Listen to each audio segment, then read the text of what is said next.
Hello everyone. The Eco Club of Bombay Teachers Training College welcomes you for a celebration of the rivers of India under Nadi Utsav being celebrated as part of the Azadi Ka Amrit Mahotsav. The focus of this event is on cleanliness, patriotism, nature and ecology, as well as devotion and spirituality. There is an abundance of rivers in the Indian subcontinent and can be classified into four groups, namely Himalayan rivers, Deccan rivers, coastal rivers, and rivers of the inland drainage basin. We welcome you to our program, which will explore the rivers of our country from the lens of pedagogy of teaching school subjects such as maths, science, English, history, commerce, and economics.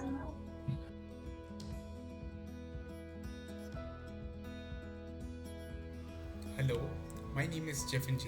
I am going to talk about the rivers in India. The rivers and India play an important role in the lives of the Indian people. The river systems provide irrigation, potable water, cheap transportation, electricity, and the livelihoods for a large number of people all over the country. This easily explains why nearly all the major cities of India are located by the banks of rivers. The rivers also have an important role in Hindu mythology and are considered holy by all Hindus in the country. Seven major rivers, along with their numerous tributaries, make up the river system of India. Most of the rivers pour their waters into the Bay of Bengal.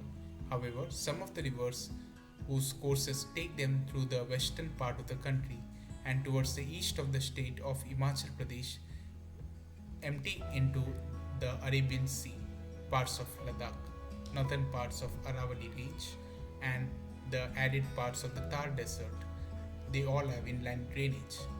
Dr. Francis Buchanan surveyed the courses of the rivers of India along with their tributaries and branches in 1810 AD and presented a minute account of it. The shifting of the courses and bed over the course of time is mentioned in his discourses.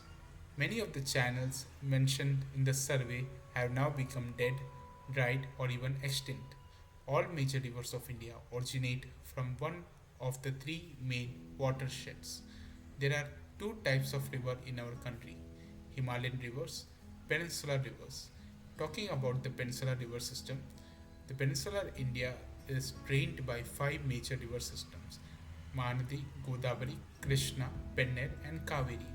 The geology and climate of peninsular India are two overriding physical controls affecting the rivers of the region. By affecting the soils and vegetation, the geology and climate determine the sedimentological characteristic and the whole process of erosion, transportation, and deposition within each drainage basin. The sparse vegetation of the highlands contrasts with the moderately luxuriant vegetation of the river valleys. Talking about the Himalayan river system, the major Himalayan rivers are Indus, Ganga, and Brahmaputra. These rivers are long and are joined by many large and important tributaries. Himalayan rivers have long courses from their source to sea. Thank you.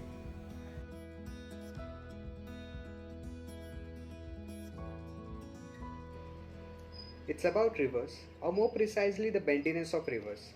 As we will know, some rivers are relatively straight while other rivers twist and turn across landscape like the scribbling of someone checking if the pen is dry. You can measure how bendy a river is by measuring its total length and dividing by straight route from its source to mouth. The measure is called sinuosity.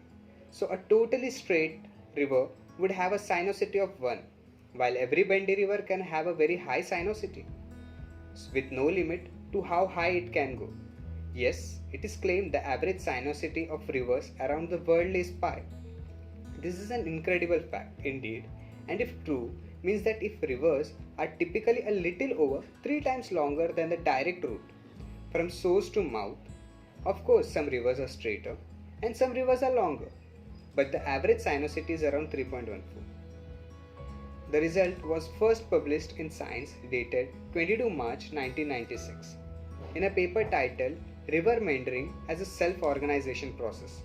Hans Henrik Stolum used empirical data and stimulation to study the chaotic behavior of a river from over a time, nothing that the value of sinuosity tended to oscillate between a low value of 2.7 and a high value of 3.5, but an average sinuosity of 3.14.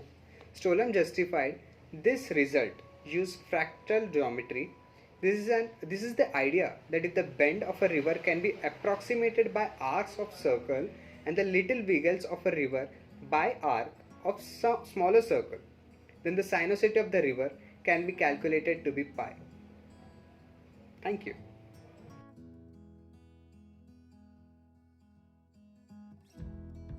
Good morning, everybody. I'm Krupa Sampati, and today I would like to speak about the significance of rivers in science. Rivers are important for many reasons. One of the most important things they do is to carry large quantities of water from the land to the ocean. The resulting water vapor forms clouds. Clouds carry moisture over land and release it as precipitation. This fresh water feeds rivers and smaller streams. The movement of water between land, ocean, and air is called the water cycle. The water cycle is constantly replenishing the earth's supply of fresh water, which is essential for almost all living things. Rivers have always been important to people. In prehistoric times, people settled along the banks of rivers where they found fish to eat, water for drinking, cooking, and bathing. Later, people learned that the fertile soil along the rivers is good for growing crops. Centuries later, rivers provided routes for trade, exploration, and settlement. When towns and industries developed, the rushing water of rivers supplied power to operate machinery. Rivers remain important today. If you look at the world map, you will see that many well-known cities are on rivers. Rivers continue to provide transportation route, water for drinking and for irrigating farmland and power for homes and industries. Hindus have always believed that the water of the Ganga river has purifying powers. Now there is a scientific proof. The Ganga holds up to 25 times more dissolved oxygen than any other river in the world. The oxygen helps prevent rotting of organic matter in the river. Scientists do not know why the river retains so much of oxygen. Unfortunately, such extensive use of rivers has contributed to their pollution. River pollution has come from directly dumping garbage and sewage disposal of toxic waste from factories and agricultural runoff containing fertilizers and pesticides. Environmentalists, government, and communities are trying to understand and solve these pollution problems. To provide safe drinking water and habitats, fish and other wildlife can thrive, rivers must be kept clean. This problem became so big that the US Geological Survey prepared a detailed report in 2017 that gave birth to the term river science. River science is the study of processing affecting river systems. 200-page report was submitted, identifying the crucial scientific questions.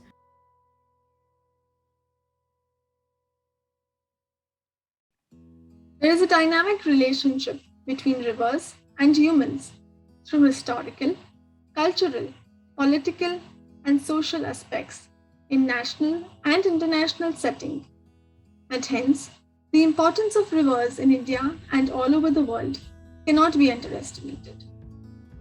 The early civilizations have been formed on river banks.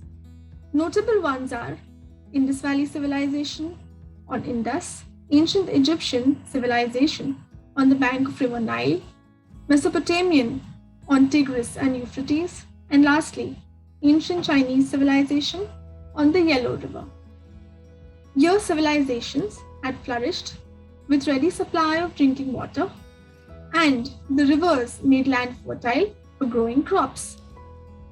In the past, rivers were used as trade routes and for transportation of goods and people from one place to another. Rivers also play a very integral role in Indian culture. Ganga, Yamuna, Saraswati, Narmada, Godavari, Krishna, and Kaveri are considered important culturally and historically. The Triveni Sangam is the confluence of three rivers, Ganga, Yamuna, and Saraswati. This place in Prayagraj, Uttar Pradesh, is said to be the union of three goddesses, who are the consorts of the Trinity, Brahma, Vishnu, and Mahesh. Ganga is the consort of Shiva, Yamuna of Vishnu's Krishna avatar, and Saraswati is the consort of Brahma. These three goddesses represent the Trinity that is responsible for creation, sustenance, and destruction.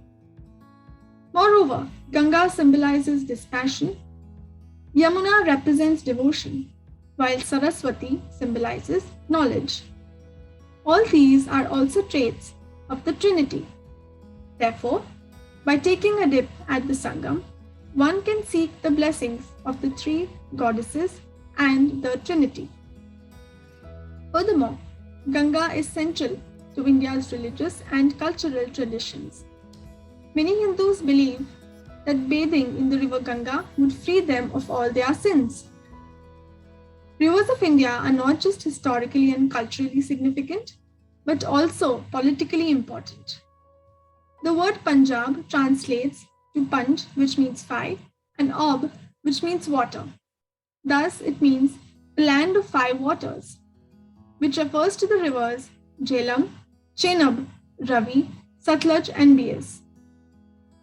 The five major rivers flow through this region and converge together to form the Panjnad River, which ultimately flows into the Indus River.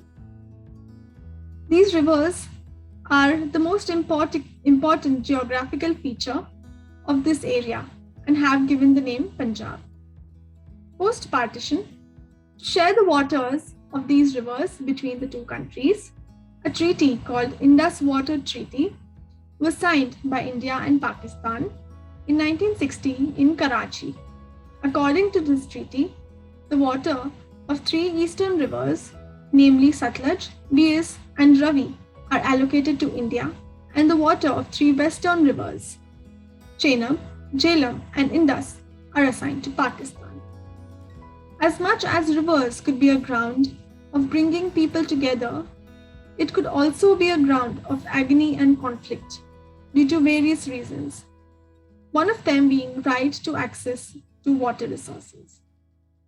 These conflicts occur over both fresh and salt water, and both between and within nations. However, conflict occurs mostly over fresh water because of the fact that freshwater resources are necessary yet scarce. The interstate river water disputes are one of the most controversial issues in India today. Some examples are Kaveri water dispute and Satluj-Yamuna link canal dispute. I would like to end with a quote. In the book Discovery of India, Pandit Jawaharlal Nehru says, "The Ganga to me is the symbol of India's memorable past, which has been flowing into the present and continues to flow towards the ocean of the future." Thank you.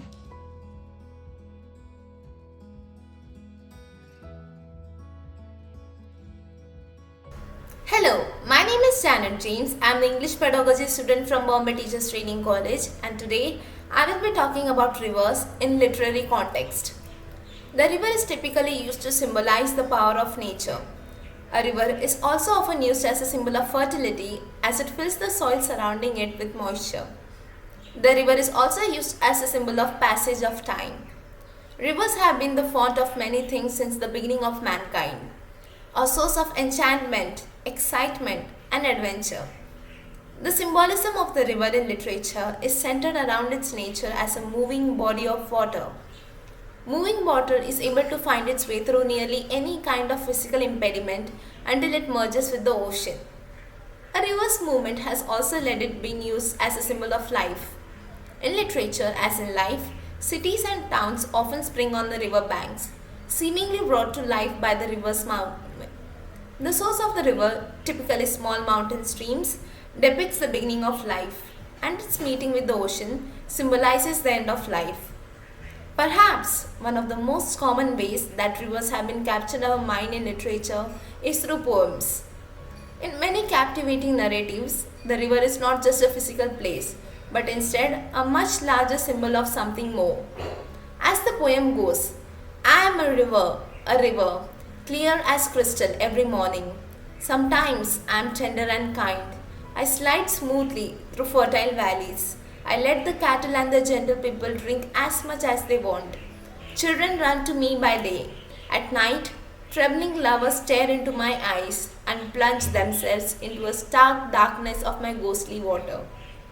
by Javer Herold. Javer Herold wasn't the only one to use the river setting in the poem.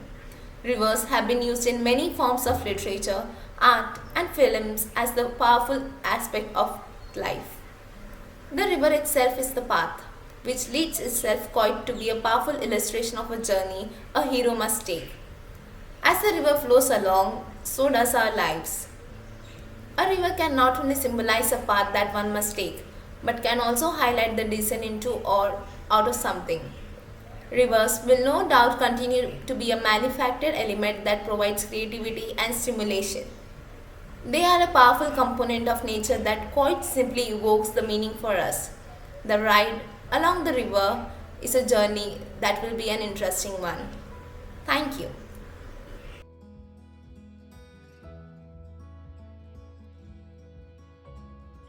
Hello everyone, I'm Prachi Shinde, an economics pedagogy student of Bombay Teachers Training College.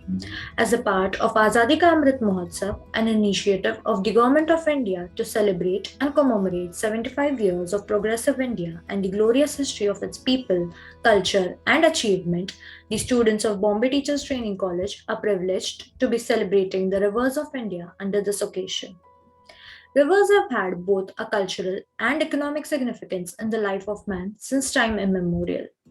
All civilization in human history typically flourished alongside rivers. This was mainly because of the availability of fresh water easily for daily activities and fertile land available for agriculture. As we all know, India is a land with huge population. Thus, rivers help in sustaining the agricultural output necessary to support such a huge population.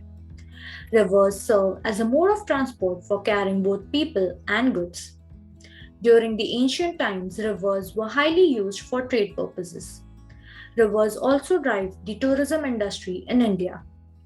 They provide the tourist a wonderful insight into the historical, cultural, and traditional aspect of India. The major rivers like the Ganga, the Brahmaputra, the Krishna, Godavari, the Narmada, and the Kaveri river system has been developed as the tourist destination for recreation, hiking, adventure sports, and fishing activities. Many hydropower projects are made on the rivers. This increases the energy production besides flood control and canalization of rivers. This in turn becomes important to drive other industries.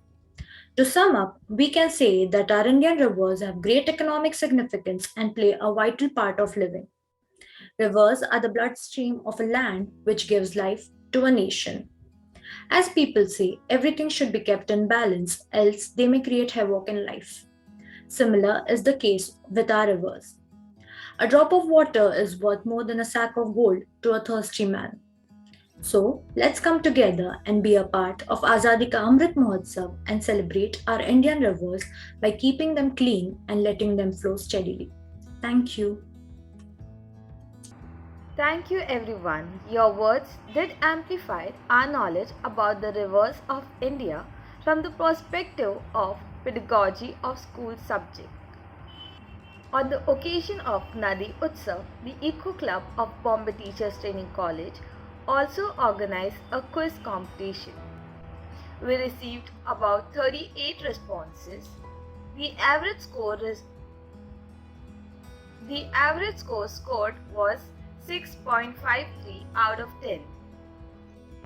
I now request our sponsor, Dr. Rajiv Indramani Jha, and our advisor, Dr. M.E. Ansari, to declare the results. Under the Ministry of Culture program Azadi Ka Amrit Mahotsav, I am glad to announce the results of the quiz competition on the theme Celebrating the Rivers of India. There were many participants, but those who have exceptionally performed well are Miss Aarti Pandey, Mr. Hamid Raza, Miss Anandita Ghosh of National Forensic Science University, Miss Priyanka Yadav, Miss Hafsa Ansari, Mr. Rajesh Mishra. All these students are from Bombay Teachers Training College. Miss Harsha Chaudhary from Guntur Medical College. Heartiest congratulations to all of them. To continue the list, I invite my colleague Dr. Mohammad Azam Ansari. Thank you, Dr. Jha. As my friend Dr. Rajiv Jha have already given the names of the participants who had done a wonderful job. Now I have to further continue with the list. Miss Gini Khatwani, Miss Jessica Ratia, Miss Fatima Jetpurwala, Miss Janet James, and Miss Apurva Singh. Congratulations to all the participants who have participated in this particular event. Thank you. Congratulations to once again to all of you. Thank you. Thank you, sir. I now invite Ms. Janet James to propose the formal vote of thanks. Gratitude makes sense of our past, brings peace for today, and creates a vision for tomorrow. With this quote, I, Miss Janet James, the licensing officer of Ego Club, deem it an honor to propose the vote of thanks.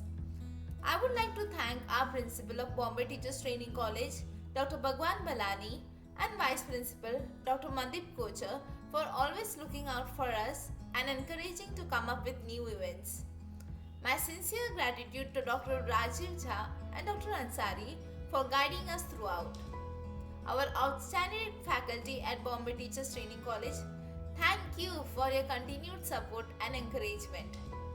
I extend my gratitude to all the wonderful and enthusiastic student volunteers.